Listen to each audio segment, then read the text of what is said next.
औज़ुबिल्लाहि बिस्मिल्लाहिर्रहमानिर्रहीम। नदीम सरवर और कंकोडिया कॉलेज की तरफ से अस्सलाम वालेकुम। आज हम जो क्वेश्चन करने जा रहे हैं बड़ा आसान सा क्वेश्चन है। What is a motor, describe the construction and working of a DC motor. और इसकी डायग्राम भी हमने देखनी है और फिर हमने बताना है कि इसकी वर्किंग क्या होती। तो सबसे पहले हम डिफ़ाइन कर लेते हैं मोटर क्या होती है। An electrical device which converts electrical energy into rotational kinetic energy. ठीक है, एक ऐसी मोटर हमारे पास है, एक ऐसी डिवाइस हमारे पास है जो किसी भी इलेक्ट्रिकल एनर्जी को रोटेशनल एनर्जी में या मैकेनिकल एनर्जी में कन्वर्ट करती है, तो that is known as motor. और इसमें बहुत सारी एप्लीकेशंस आ सकती हैं, या ये कह सकते हैं कि हमारे पास बहुत सारी एप्लीकेशंस हैं जिनमें ये एक एसेंशियल पार्ट होता है। और जैसे फॉर एग्जांपल हमारे पास डिस्क ड्राइवर्स हैं, फूड ब्लेंडर्स हो गए, हमारे पास कार स्टार्टर्स हो गए हमारे पास, ठीक है, और एयर कंडीशंस हो गए। तो इस तरह से बहुत सारे जो है हमारे पास बहुत सारे टॉपिक्स हैं, बहुत सारे एप्लीकेशंस हैं जिनमें हमारे पास डीसी मोटर जो है वो यूज़ होती।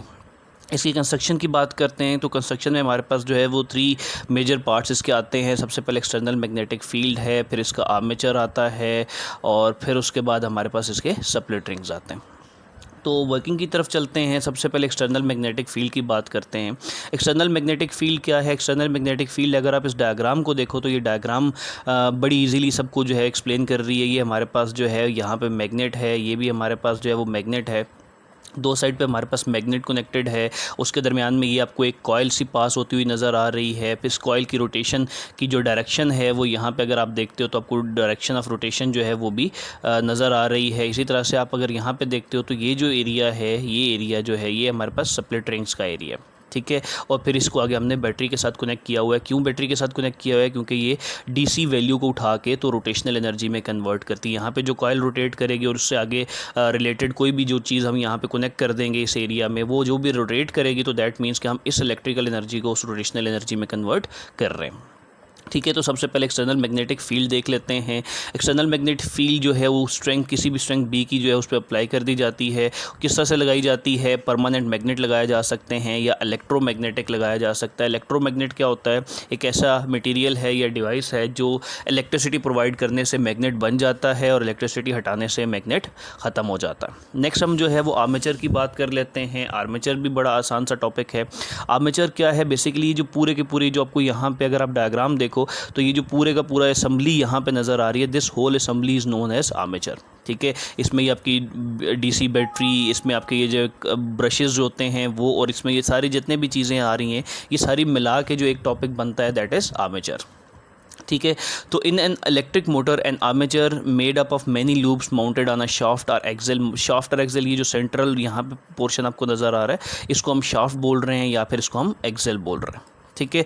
और ये कहाँ पे पुट किया जाता है? This is place between the 2 poles of a magnet. अगर आप ये भी देखो तो ये मैग्नेट के 2 पोल्स के दरमियान में आपको ये जो शाफ्ट नज़र आ रही है, इस शाफ्ट के ऊपर ये जो पूरे का पूरा मटेरियल यहाँ पे कनेक्टेड है, this is known as armature, ठीक हो गया। अच्छा जी, आगे चलते हैं। और हम जो है यहाँ पे क्या शो कर रहे हैं? हम जो है वो सिर्फ लूप को शो कर रहे हैं, बाकी वायर्स जो है बाकी चीज़ें हम बाद में डिस्कस करेंगे। स्प्लिट रिंग्स की बात कर लेते हैं। स्प्लिट रिंग्स क्या होते हैं? यहाँ पे अगर आप देखो तो ये जो एरिया है, these are split rings. Split क्यों कहते हैं इनको? क्योंकि ये दोनों के दरमियान में हाफ होता है। एक ही रिंग को अगर हाफ करके अगर आप देख लें तो एक हाफ जो है वो आपके पास एक साइड पर आ रहा है और एक हाफ आपके पास दूसरे साइड पर आ रहा है, तो these are known as split rings. अच्छा, क्या होता है? किसी भी कॉपर का एक रिंग जो है वो लिया जाता है, एक सर्कुलर शेप का रिंग, तो ऑब्वियसली सर्कुलर शेप होता है, और उसको जो है वो स्प्लिट कर लिया जाता है 2 हाफ्स में। एक को हम S1 कह देते हैं, एक को हम S2 कह देते हैं, ठीक है। और इसको हम क्या करते हैं? इसको हम जो है किसी भी वायर ऑफ कॉइल के साथ जो है सोल्डर करके तो हम स्प्लिट रिंग को उसके साथ अटैच कर देते हैं, ठीक है। तो दैट मीन्स कि एक साइड पे हमने जो है S1 अटैच कर दिया और एक साइड पे हमने जो है वो S2 अटैच कर दिया। ये आपके पास जस्ट 2 इस वायर के साथ, एक हमने यहाँ कनेक्ट कर दिया, एक हमने यहाँ पे कनेक्ट कर दिया, ठीक हो गया। और जो कार्बन ब्रशेज़ हैं, कार्बन ब्रशेज़ यहाँ पे आपको ये नज़र आ रहा होगा, ये नज़र आ रहा होगा, ये बेसिकली कनेक्शन को स्मूथ आउट करने के लिए होते हैं, ताकि जो भी यहाँ पे अगर आपके पास डायरेक्ट आप वैल्यू लगा देते हो, कार्बन ब्रशेज़ नहीं लगाते हो, तो यहाँ पे स्पार्क प्रोड्यूस हो सकता है, और स्पार्क प्रोड्यूस होने से ये पूरे का पूरा एरिया जो है वो डैमेज हो सकता है। तो 2 कार्बन ब्रशेज़ जो हैं वो हम यूज़ करते हैं, X एंड Y, ठीक हो गया। और कास्ट, और इसको क्या कहते हैं? इनको हम जो है अगेंस्ट द रिंग्स जो है वो by the means of spring उसके साथ अटैच कर देते हैं। क्यों अटैच कर देते हैं? इसलिए अटैच कर देते हैं ताकि वो हमारे पास जो कनेक्शन यहाँ पे जो वैल्यू या जो हम करंट या वोल्टेज यहाँ से सप्लाई कर रहे हैं वो स्मूथली सर्किट तक पहुँचता रहे। वर्किंग की बात करते हैं तो हम पहले ही पढ़ चुके हैं, फोर्स हमारे पास जो है ये फार्मूला हम पहले पढ़ के आ चुके हैं, टार्क में भी पढ़ चुके हैं और फोर्स पढ़ चुके हैं कि हमारे पास this is equal to NILB, magnetic force है, उसकी वैल्यू है। यहाँ पे जो n है वो नंबर ऑफ़ टर्न्स को शो करता है और जो I है वो करंट को शो कर रहा है, लेंथ ऑफ द कॉइल को L जो है वो शो कर रहा है और B जो है वो मैग्नेटिक फील्ड स्ट्रेंथ को शो कर रहा है। अब इससे होता क्या है कि जो फोर्स दोनों साइड पे एक्ट कर रही है, आर्मेचर पे एक्ट कर रही है, कॉइल पे एक्ट कर रही है, अपोजिट डायरेक्शंस में। क्यों अपोजिट डायरेक्शन में? अगर आप यहाँ पर देखते हो तो जो यहाँ पर अगर पॉजिटिव से वैल्यू जा रही है तो दूसरी साइड पर नेगेटिव है, तो पॉजिटिव और नेगेटिव की डायरेक्शन तो ऑब्वियसली अपोजिट होती है, ठीक है। या अगर सिर्फ एक डायरेक्शन से बात शुरू करते हैं, लेट्स से हमारे पास यहाँ से पॉजिटिव कनेक्टेड है, ठीक है, इस साइड पे यहाँ से पॉजिटिव मूव करेगा तो यहाँ से जब इस कॉइल के अंदर मूव करेगा तो जब पॉजिटिव जा रहा होगा तो उसकी डायरेक्शन ये वाली होगी, लेकिन जब यहाँ से वापस आ रहा होगा तो डायरेक्शन रिवर्स हो जाएगी। और डायरेक्शन रिवर्स होने से मैग्नेटिक फील्ड के आपने राइट हैंड रूल भी पढ़ा होगा, तो राइट हैंड रूल की बेस पे आपके पास जो इस कॉइल पे लगने वाली फोर्स है वो due to the direction of current change होने से आपके पास जो है पूरे के पूरी फोर्स जो है वो डिस्कनेक्ट हो जाएगी, डिस्कनेक्ट कह रहा हूँ, वो रिवर्स हो जाएगी और आपके पास दो अपोजिट जो है वो फोर्सेज आ जाएंगी। और दो अपोजिट फोर्सेस की वजह से आपके पास क्या होगा? कपल प्रोड्यूस होगा जो कि टार्क प्रोड्यूस करेगा और वो आपके पास जो है इसको क्लॉकवाइज डायरेक्शन में रोटेट करेगा, ठीक है। अब ब्रशेस की बारे हमने बात कर दी। ब्रशेस एक्स और वाई जब कनेक्ट कर देते हैं डीसी सप्लाई के साथ तो करंट जो है वो उसमें मूव करेगा जो कि रोटेट करेगा इसको वर्टिकल पोजीशन में from the horizontal. The gap between the split rings and there connection with the coil is cut off. अब इसमें ये बेसिकली क्या कहना चाह रहा है, हम ज़रा डायग्राम पे वापस चलते हैं। अब यहाँ पे देखो तो स्प्लिट रिंग का मतलब है यहाँ दरमियान में इनके गैप है, यहाँ पे भी गैप है, यहाँ पे भी गैप है। तो जब ये कॉइल रोटेट करेगी, जब ये कॉइल इस डायरेक्शन में जैसे भी आपको नज़र आ रही है, जब इसी लोकेशन पे होगी तो आपके पास एक कनेक्शन यहाँ कनेक्टेड है, कनेक्शन यहाँ कनेक्टेड है।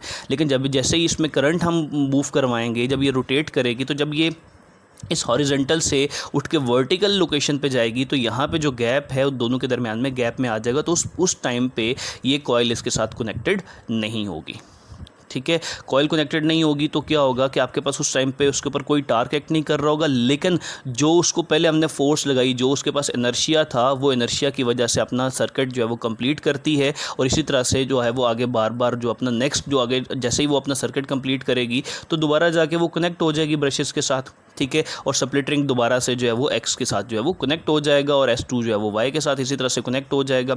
अब यही चीज़ जो है वो हम बार बार रोटेट करते रहेंगे और जितनी रोटेशन चलती रहेगी तब तक हमारे पास मोटर जो है वो वर्क करती रहेगी। So the direction in the coil is reverse due to which the coil continues its rotation in the clockwise direction. तो इस तरह से मोटर जो है वो वर्क करती है।